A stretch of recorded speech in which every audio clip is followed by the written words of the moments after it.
Evening all. It's a wet night in Melbourne, so the rain started of that front that's coming through, so definitely going to be a bit of a wet trip.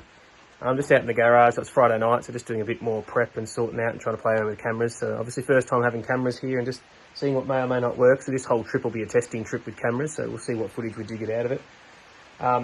So what I've done so far tonight really is mainly the camera stuff, so I'll give you a bit of a look. And also packing my tank bag and just getting some of those bits and pieces in. So as far as cameras, I originally had it mounted here. But of course, once you add your Garmin here, I can probably swing that out a little bit. Oh, no, I can't really swing that out anymore. That takes up half your shot facing you. So it works out quite good. I can put it here. Now it's going to get wind noise. I'm going to get some I've got some cat's tails to go on, but it's going to get wind noise. You probably just have some music over this sort of footage anyway. So at least here I can face, that covers the front screen of the camera, which is great. So I can't get any rocks hitting it. But then the lens sits perfectly here and just shoots straight out. Actually, I can just explain, instead of explaining it, I'll just show you how that works. So yeah, basically perfect. So you can go a little bit closer. You can go right in if you want and have the screen covered and just have the lens popping out in this shape here. Works well. And then obviously just loosen this, spin it and face me, then it has sort of that shot back that way. So we'll see how that goes. That's all I can really do for now. I haven't got too much time to get everything else sorted. So that's it for that one. And then for the camera here, again, I had a little bit of a small rig clamp, which goes into a ball angled back against its main frame, so it can't fall backwards, and that's tightened up as much as I can. Then I had a mount here, which was off. It was this camera tripod for your phone. It used to go between the phone mount and here. So I've stolen that, and that gives me not too bad a spot for the basic selfie stick, and really just having it up probably one level. That's then got a safety strap onto there, which I always had for, I don't know what it used that for when I had that, just to clip it on my quad bike and all that sort of thing. That's just tethered onto a zip tie around the frame of the bike, so if this whole mechanism contraption falls off, it's covered. Then on the camera, I'm probably just overcautious, so don't trust these sort of things. I grabbed a little screw in that goes into the camera, so obviously when I'm using it the normal way, it'll screw into this end here.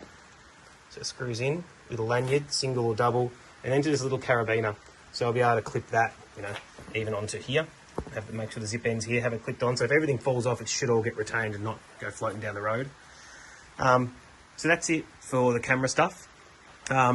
In the back of here, I just started packing out. I put this back on. There's a prior video just about putting this back on. This is really just a lightweight, but fair bit of shit you got to carry. Obviously, wet weather jacket, wet weather pants, extra set of gloves.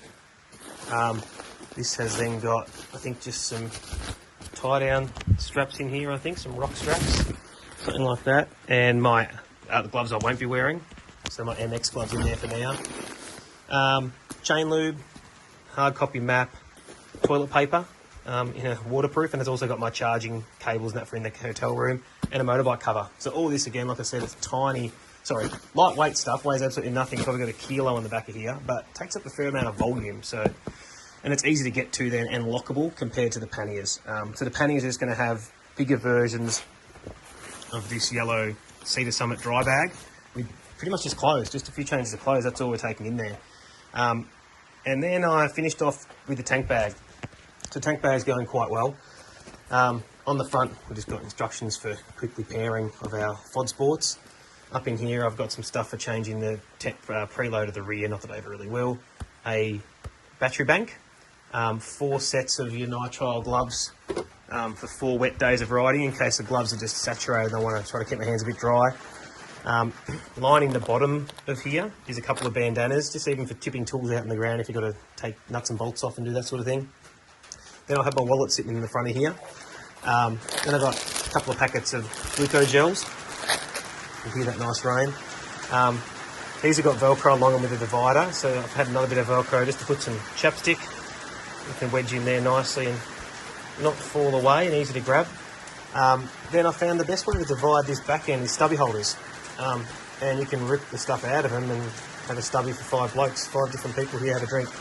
So in here I've got, this one here has got extra microphone stuff, an extra small rig mount.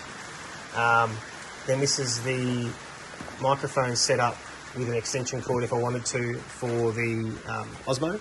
So obviously with the Osmo, to get it to work properly on a cheap, you need the BYK4. Then you need an inline switch TRS for gain. So you pretty much have your camera gain all the way down to 0. And this has to be almost wound up to full to get okay without any clipping. So probably about 3/4, so wind it back a bit.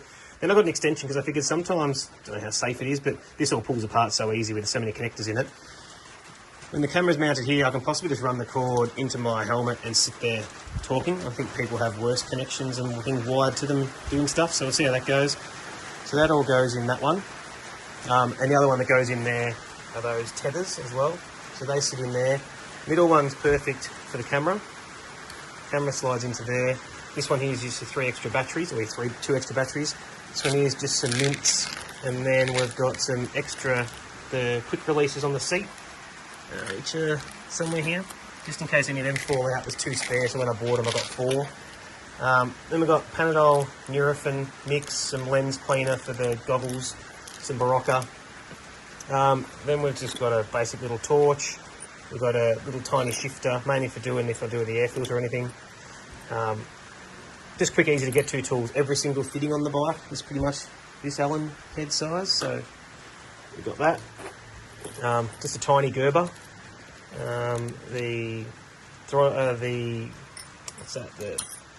tyre pressure monitoring system nut, spare carabiner, and preload for the front shocks here. So for adjusting those, and that's it. So all the tools sort of just fit in that one perfectly. Yeah, really happy with how well it works and how the 8 litres last really well with this tank bag. So it works really good. So yeah, space for my wallet, and you still got everything you want. And obviously, unclip it.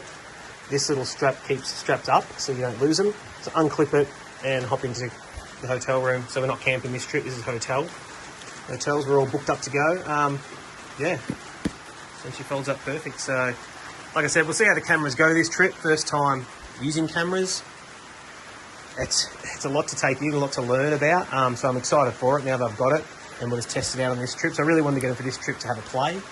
And yeah, we'll see how the rear one goes. I might need some different mounts. These mounts, I'm happy with them, but the way you've got them like that, they can't bend back, which is good because that's actually at full capacity. It's going to be tethered, so we'll see how we go.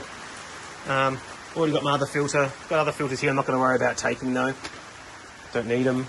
And yeah, just doing a bit of found this on the net, stole it off someone and downloaded it. Bit of a run through, he did it bi-weekly, bit anal. But just before a trip, going through all your different things on the bike. So yeah. But other than packing jerseys, pants, you know, tracksuit pants for in the hotel room, that sort of thing, we're pretty much done. There's not a lot to pack because we're not camping. So when you're not camping, it takes away that 10 kilos of everything else that you normally take with you. So yeah, so we'll leave this video here. Next one's probably going to be the one of the ride. So enjoy. Cheers guys. Bye.